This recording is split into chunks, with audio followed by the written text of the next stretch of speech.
The jungle is older than man. It is pushed back to make way for his creations, but it is never conquered. The jungle is silently waiting its moment to repossess.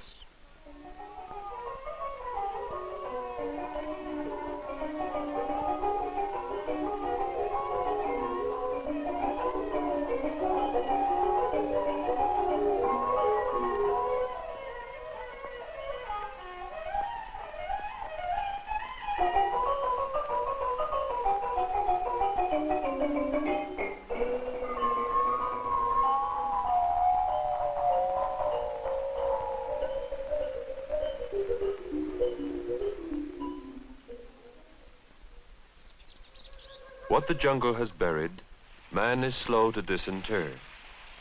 But in the tangled undergrowth of Southeast Asia, where the Blais was the only dwelling, Cambodian bushmen came to hack the shroud of vegetation from a mystery 5 centuries old. Was the strange report in 1860 by the French naturalist Henri Mouot to be believed? Was it true that here lay remains of a fabulous shrine, a vast city?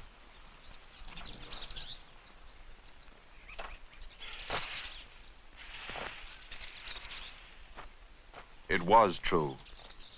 Here was the crumbling skeleton of a lost civilization.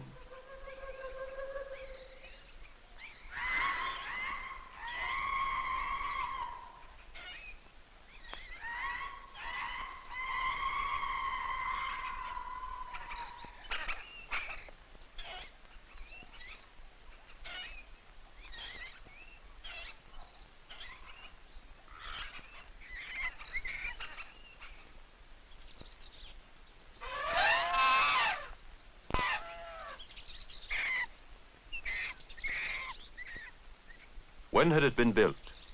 Why had it been abandoned to the beasts and the banyan trees? And above all, who were the forgotten people that had inhabited it?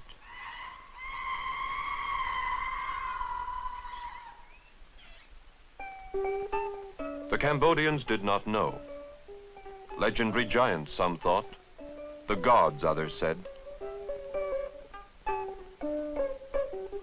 In 1907, archaeologists from France, like Henri Marchal, came to help solve the intriguing historical riddle.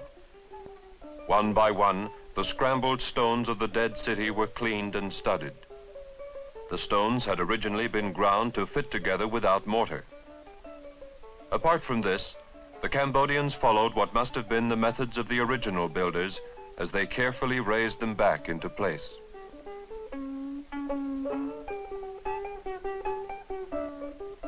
Thus began the painstaking labor of resurrection.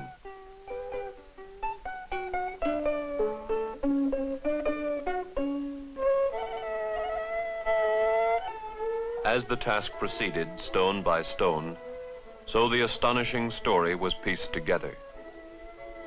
Early Chinese chronicles told of visits to the empire of the Khmers, a dominant power in Southeast Asia from the 9th to the 15th century, and of the splendor of its capital, Angkor. The Khmers were ruled by a dynasty of god kings associated with the ancient Hindu divinities Shiva and Vishnu. Some 600 monuments representing the flowering of a culture that had taken 1,000 years to develop solemnly attest the superb artistic achievements of the Khmers.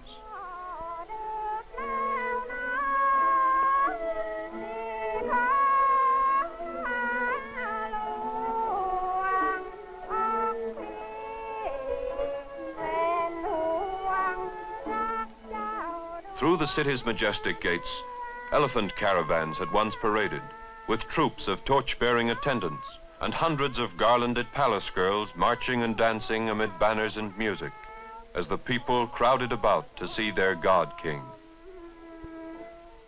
Life-size tapestries in stone testify that all of this happened. All of it is true.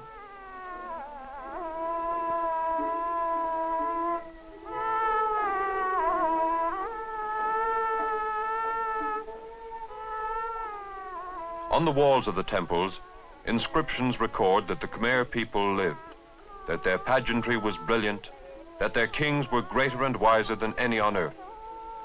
It is all here, written in stone. Merchant adventurers from India, crossing the ocean to Southeast Asia in the centuries before the Christian era, had founded the kingdoms that preceded Angkor. Angkor itself was established in the 9th century AD. The surrounding territory was soon unified, and the power of the Khmer kings gradually extended over the entire region. For 600 years, under a succession of over 30 rulers, and where 5 sovereign states may be found today, the empire of the Khmers flourished in opulence that resounded throughout the Eastern world. Here they shaped the fragile vessel of civilization, pushing back the jungle to create the artistic wonders of the Orient in the temples and monuments of their capital, Angkor. No less remarkable were their feats of hydraulic engineering, which threaded the country with a coordinated network of canals and reservoirs. Angkor's buildings are regarded as one of the greatest architectural achievements of man ever concentrated in a single locality.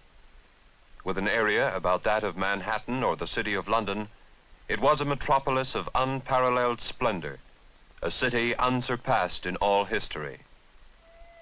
Its supreme masterpiece was Angkor Wat, the city temple.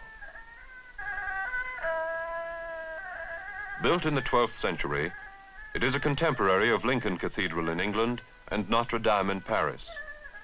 But it is more ambitious than these. Angkor Wat is said to be the finest religious building in the East and the largest ever constructed by man.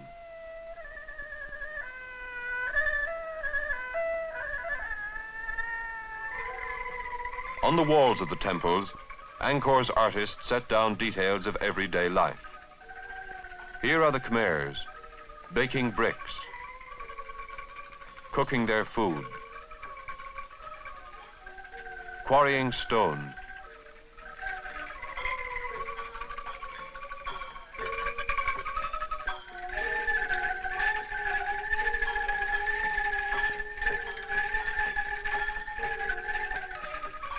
This is the way they lived, pondering over their parlor games, matching their dogs and gamecocks to fight,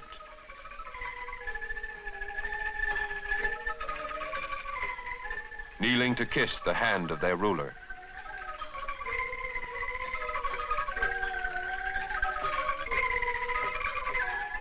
Here you may see them casting their nets for fish, performing carnival feats of juggling and acrobatics, charming the senses with music,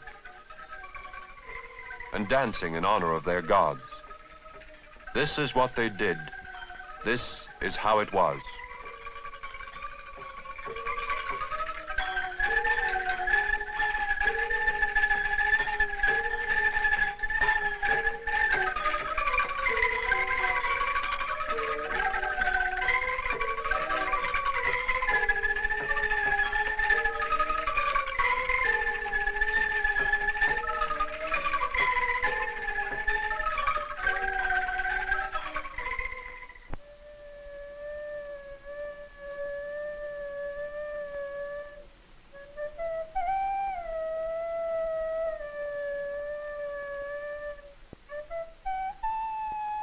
Inside their temples, Buddha and the Indian trinity of Brahma the Creator, Vishnu the Preserver, and Shiva the Destroyer smiled enigmatically.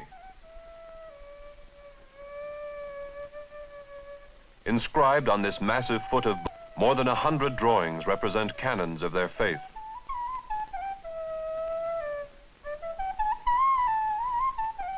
Above the temples, images of the god king Jayavarman VII gaze in all directions.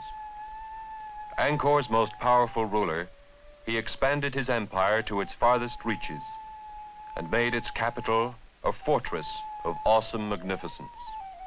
But neither gods nor kings saved the people of Angkor. On the temple walls, something of their story can be read. Proficient in building, the Khmers had been no less proud and skillful in the arts of destruction. Their armies had triumphed over all the neighboring states. They were invincible, until at last the tide turned against them. What caused their downfall? Was it the orgy of building and pageantry that exhausted the people's energies? Was it a resurgence in the strength of their neighbors? Was it a spiritual decline through loss of faith in their traditional gods? No one is sure.